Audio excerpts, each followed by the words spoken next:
une partie de notre histoire très peu connue en France. Est-ce que vous la connaissez vous-même? C'est la traite des esclaves blancs en Barbarie.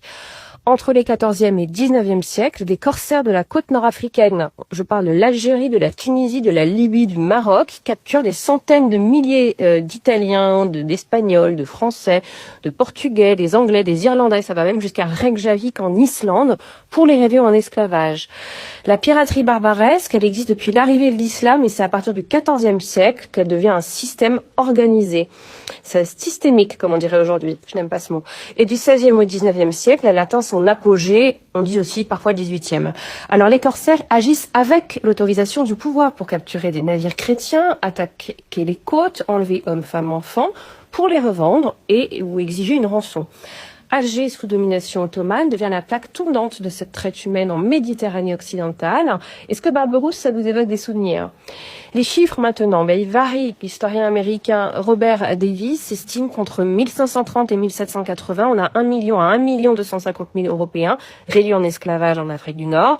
D'autres parlent de 500 000 à 800 000. J'ai lu aussi jusqu'à 2,5 millions.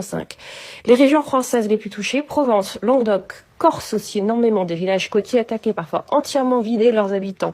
Beaucoup se reconstruisent en hauteur pour se protéger. Pour replacer ça dans un contexte plus large, les historiens estiment à 17 millions le nombre d'Africains subsahariens, donc au sud du Sahara, victimes de la traite arabo-musulmane sur plus de 13 siècles, selon l'historien américain Ralph Hostein, qui est une référence.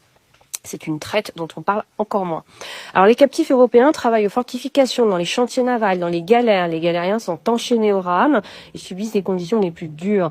Les femmes sont vendues évidemment comme domestiques ou pour les harems.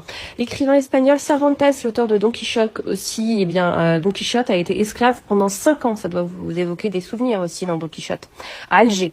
Face à cette traite, l'Église organise le rachat des captifs via les ordres des trinitaires et des mercenaires qui collectent des fonds dans toute la France. Il y a des milliers de familles qui se ruinent pour acheter un père, un fils, un frère. La France tente tour à tour la négociation, la force. Louis XIV fait bombarder Alger en 1682 et 83. Des traités sont signés mais violés. En 1816, une flotte anglo-néerlandaise bombarde Alger.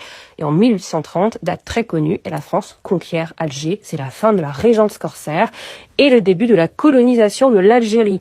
Alors pourquoi la traite des Blancs est-elle si peu connue, la traite des Européens, des chrétiens?